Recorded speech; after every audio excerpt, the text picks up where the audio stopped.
ആദ്യം തന്നെ എല്ലാവർക്കും പുതിയ വർഷത്തിൻ്റെ എല്ലാവിധ ആശംസകളും നേരുന്നു. ഈ വർഷം നിങ്ങളുടെ ജീവിതത്തിൽ ഒരു പുതിയ അധ്യായമായി തീരട്ടെ എന്ന് പ്രാർത്ഥിക്കുന്നു.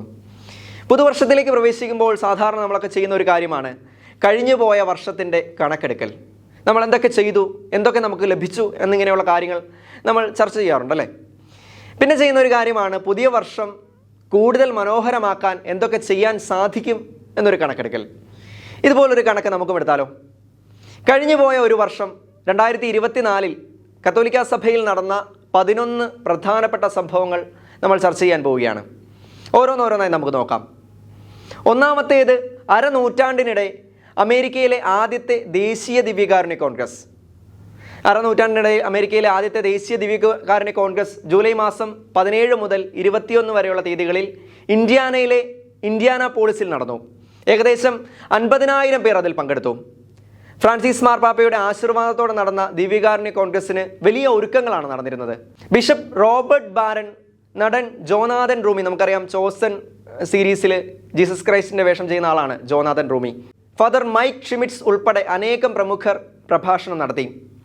വേദിയിൽ സിറോ മലബാർ കുർബാനക്രമത്തിൽ വിശുദ്ധ കുർബാന അർപ്പണം നടന്നു എന്നതും ചരിത്രമായി. ദേശീയ ദിവ്യകാരുണ്യ കോൺഗ്രസിന് മുന്നോടിയായി രാജ്യത്തിൻ്റെ വിവിധ ഭാഗങ്ങളിൽ നിന്ന് ദേശീയ ദിവ്യകാരുണ്യ തീർത്ഥാടനങ്ങൾ നടന്നു. നഗരവീഥികളിലൂടെയും ഗ്രാമപ്രദേശങ്ങളിലൂടെയും വിശുദ്ധ കുർബാനയിലെ യേശുവിൻ്റെ സജീവ സാന്നിധ്യം സാക്ഷ്യപ്പെടുത്തി ആയിരക്കണക്കിന് മൈൽ നീണ്ട കാൽനട തീർത്ഥാടനത്തിൽ അനേകർ പങ്കാളികളായി. സമ്മേളനത്തിൽ ദിവ്യകാരുണ്യ ആരാധന, വിശുദ്ധ കുർബാന അർപ്പണം, കണ്ണഞ്ചിപ്പിക്കുന്ന വിധത്തിൽ വിവിധ ഡിസ്പ്ലേകൾ, ലൈവ് മ്യൂസിക് പ്രഭാഷണങ്ങൾ എന്നിവ നടന്നു. അമേരിക്കയ്ക്ക് പുതിയ പെന്തക്കുസ്ത അനുഭവം സമ്മാനിച്ചാണ് ദേശീയ ദിവ്യകാരുണ്യ കോൺഗ്രസ് സമാപിച്ചത്. രണ്ടാമത്തേത്, ഏഷ്യയിലേക്കും ഓഷ്യാനയിലേക്കുമുള്ള മാർപ്പാപ്പയുടെ യാത്രയാണ്. സെപ്റ്റംബർ മാസം 2 മുതൽ 11 വരെയുള്ള തീയതികളിൽ ഫ്രാൻസിസ് മാർപ്പാപ്പ നടത്തിയ അപ്പസ്തോലിക് യാത്ര ചരിത്രത്തിൻ്റെ ഭാഗമായി. Indonesia, Papua, New Guinea, East Timor, Singapore എന്നിവിടങ്ങളിലേക്കായിരുന്നു മാർപ്പാപ്പയുടെ സന്ദർശനം. ലോകത്തിലെ ഏറ്റവും വലിയ മുസ്ലിം രാഷ്ട്രമായ ഇന്തോനേഷ്യയിൽ പാപ്പ നടത്തിയ പ്രഭാഷണം മതാന്തര സംവാദത്തിലും സമാധാനത്തിലും കേന്ദ്രീകരിച്ചായിരുന്നു. ഈ സന്ദർശനത്തോടെ പോൾ ആറാമനും ജോൺ പോൾ രണ്ടാമനും ശേഷം ഈ രാജ്യത്തേക്ക് യാത്ര ചെയ്യുന്ന 3ാമത്തെ മാർപ്പാപ്പയായി അദ്ദേഹം മാറി. മൂന്നാമത്തേത്, ക്വിറ്റോയിലെ അന്താരാഷ്ട്ര ദിവ്യകാരുണ്യ കോൺഗ്രസ് ആണ്. ഇക്വഡോറിൻ്റെ തലസ്ഥാനമായ ക്വിറ്റോയിലെ അന്താരാഷ്ട്ര ദിവ്യകാരുണ്യ കോൺഗ്രസ് ആഗോള ശ്രദ്ധ നേടിയ ഒരു പരിപാടിയായിരുന്നു. 53ാമത് അന്താരാഷ്ട്ര ദിവ്യകാരുണ്യ കോൺഗ്രസ് സെപ്റ്റംബർ 7 മുതൽ 15 വരെ ക്വിറ്റോ മെട്രോപൊളിറ്റൻ കൺവെൻഷൻ സെൻറ്ററിലാണ് നടന്നത്. ചടങ്ങിൽ ആയിരക്കണക്കിന് ആളുകൾ പങ്കെടുത്തു. ഉദ്ഘാടന വിശുദ്ധ കുർബാനയ്ക്കിടെ 1600 കുട്ടികളാണ് പ്രഥമ ദിവ്യകാരുണ്യ സ്വീകരണം നടത്തിയത്. വിവിധ ഭാഷകളിൽ നടന്ന വിശുദ്ധ കുർബാന അർപ്പണവും ദിവ്യകാരുണ്യ കോൺഗ്രസ് ചടങ്ങിനെ മനോഹരമാക്കി. നാലാമത്തേത്, ഫ്രാൻസിസ് മാർപ്പാപ്പയുടെ ലക്സ്ബർഗ് ബെൽജിയം സന്ദർശനമാണ്. സെപ്റ്റംബർ 26-നും 29-നും ഇടയിൽ ഫ്രാൻസിസ് മാർപ്പാപ്പ ലക്സ്ബർഗിലേക്കും ബെൽജിയത്തിലേക്കും അപ്പസ്തോലിക യാത്ര നടത്തി. തൻ്റെ സന്ദർശന വേളയിൽ യൂറോപ്പിൽ ക്രിസ്ത്യൻ മൂല്യങ്ങൾ പ്രോത്സാഹിപ്പിക്കുന്നതിൽ പ്രധാന പങ്ക് വഹിക്കുന്ന ലൂവെയിൻ, ലാ ന്യൂവ് എന്നീ കത്തോലിക്ക സർവകലാശാലകളുടെ 600-ാം വാർഷികത്തിൻ്റെ അനുസ്മരണ സമ്മേളനത്തിൽ പാപ്പ സംബന്ധിച്ചു. അഞ്ചാമത്തേത് നമുക്കറിയാം, പുതിയ കർദിനാൾമാരുടെ തെരഞ്ഞെടുപ്പാണ്.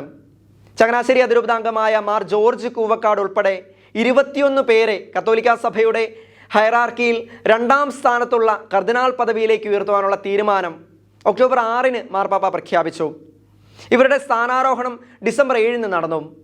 വൈദികനായിരിക്കെ നേരിട്ട് കർദിനാൾ പദവിയിലേക്ക് ഉയർത്തപ്പെടുന്ന ഇന്ത്യയിൽ നിന്നുള്ള ആദ്യത്തെ പുരോഹിതനാണ് ചങ്ങനാശ്ശേരി അതിരൂപതാംഗമായ മാർ ജോർജ് ജേക്കബ് കൂവക്കാട്.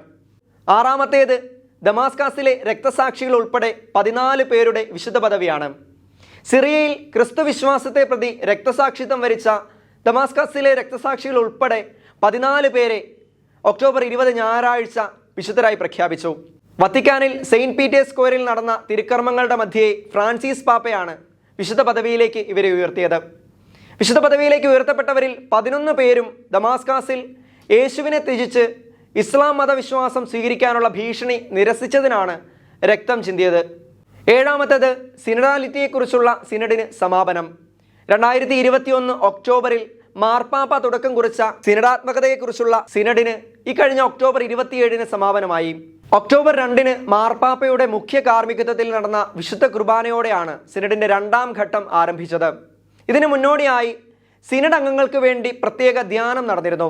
സിനഡാലിറ്റിയെക്കുറിച്ചുള്ള സിനഡിന്റെ അന്തിമ രേഖ തയ്യാറാക്കുന്നതിന് അതിനുള്ള ചുമതല ഗോവ ആർച്ച് ബിഷപ്പ് കർദിനാൾ ഫിലിപ്പ് നേരിക്ക് ഫ്രാൻസിസ് മാർപ്പാപ്പ നൽകുകയായിരുന്നു.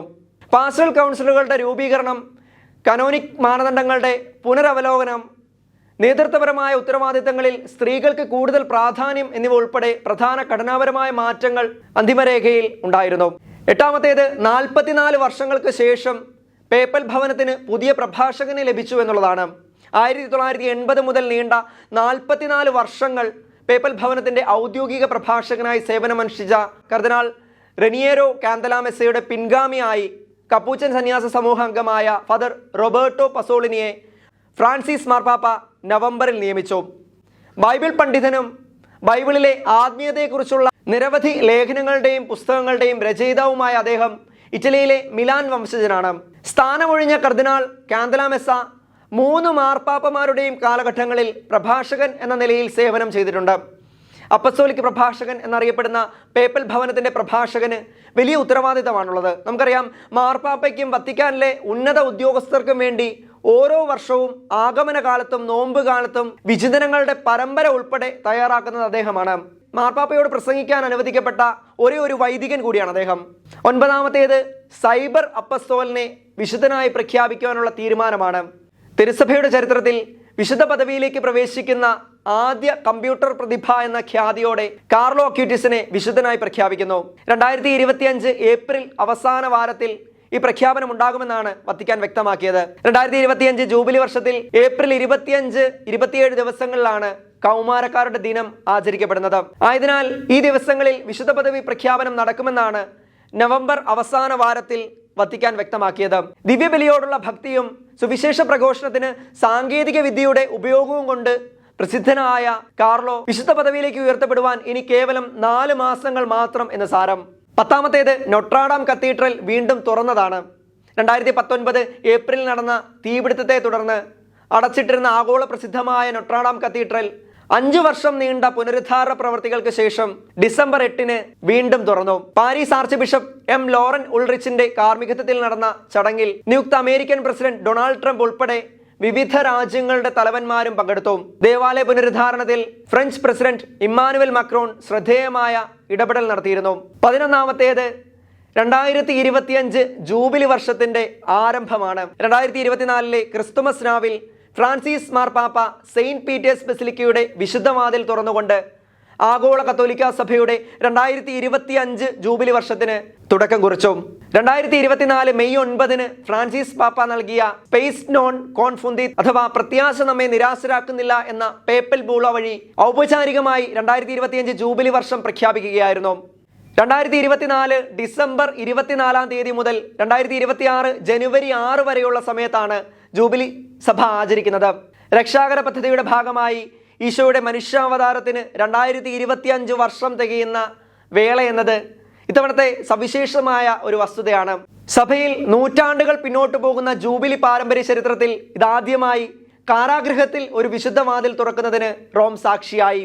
സഭയിലെ പ്രഥമ രക്തസാക്ഷിയായ വിശുദ്ധ സ്റ്റീഫന്റെ തിരുനാൾ ദിനമായ ഡിസംബർ 26 ഫ്രാൻസിസ് പാപ്പ റോമിലെ റെബീബിയയിലുള്ള തടവറയുടെ പുതിയ വിഭാഗത്തിലാണ് വിശുദ്ധവാതിൽ തുറന്നത്.